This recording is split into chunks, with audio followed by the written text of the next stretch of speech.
So here's a rare area where I disagree with America's dad, Bernie Sanders.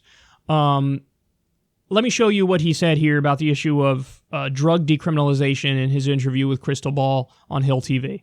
But I agree with those folks who are moving in the direction of decriminalizing at least marijuana right now.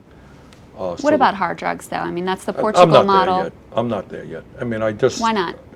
Because heroin is a killer. You want to push heroin, sorry, I'm not too tolerant to that.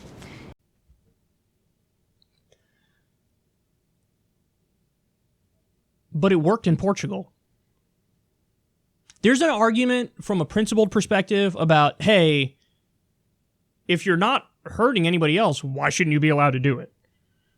So even if it's bad for you, you have the choice to do what's bad for you. There's a basic freedom argument there and a liberty argument there. But putting that one aside, it's just worked in Portugal. They have the best outcomes on this stuff. They actually have fewer people who are addicted, and they decriminalize drugs. So, and somebody made an interesting point. They told me, you know that the views are going to be retrograde when somebody says, I'm not there yet.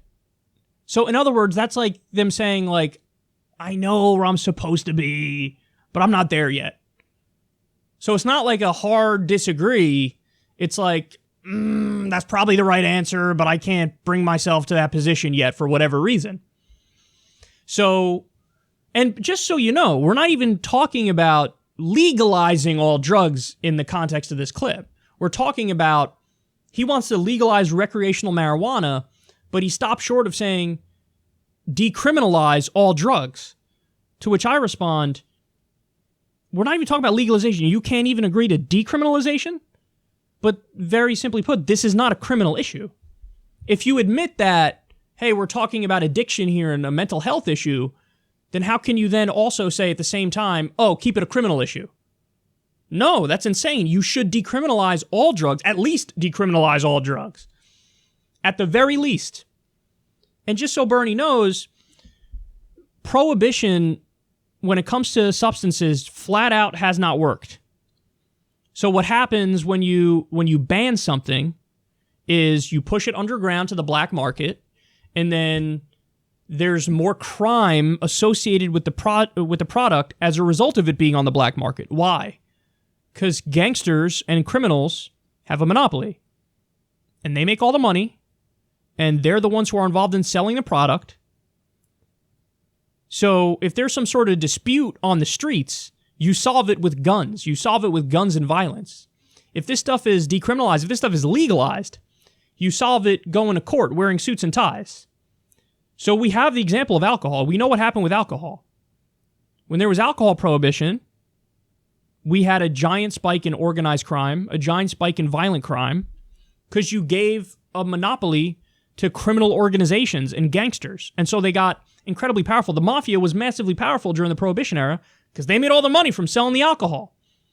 And also there's a regulation issue, which is when the alcohol was made underground, they used to cut it with incredibly dangerous substances, and then every now and then people would just die from drinking a bad batch of alcohol because they were making it in bathtubs with terrible stuff. So we know prohibition doesn't work. So you should obviously be against prohibition and at the very least be in favor of decriminalizing these substances. If you admit that, hey, it's an addiction issue, it's a mental health issue, then you cannot say also, well, keep it criminalized. Now, there's later on in the clip, you didn't see it there, he goes on to talk about, how I think he's sympathetic to that point when it comes to the user, but not the seller. Like he does it, the seller he has no, sympathy for or whatever. Well, listen, then how far down the rabbit hole do you want to go in this conversation? Because honestly, oftentimes it comes back to people growing up in very impoverished communities, having really zero real options, shitty schools that are massively underfunded, no job opportunities, and that path is the only path available to try to maybe get out of that situation, and people end up taking it. So we have to change, the culture around it, the economic circumstances around it, the educational opportunities. But also, yes, I would argue you have to decriminalize. At the very least, you have to decriminalize. So I disagree with Bernie on this. By the way, this is the second time I've heard him say this recently on the Joe Rogan podcast. I think Joe Rogan also asked him about potentially decriminalizing all drugs or going further than marijuana, and he stopped short again, and he said the same thing he said here to Crystal Ball. But yeah, I just flat out disagree with it. We have the model of Portugal, which has been proven to work, and it's fantastically well. And we have the opposite example of what happens with prohibition, and we know it's a disaster. We know what happens now with the drug war, because we're going through it right now.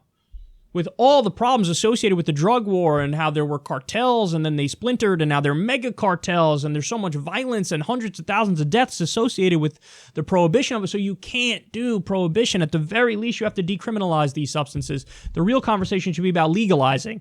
Now, I get it. If Bernie wants to say to me, come on, man, there's some substances that just flat out shouldn't be legal. Yeah, if you're talking about crocodile, if you're talking about crystal meth, crocodile, the life expectancy once you start it is like a year and your skin rots off and melts off your body. And crystal meth is terrible in a variety of ways, and your teeth fall out of your face and you age at like quadruple the rate. So you don't have to sell me on the idea of many substances being bad.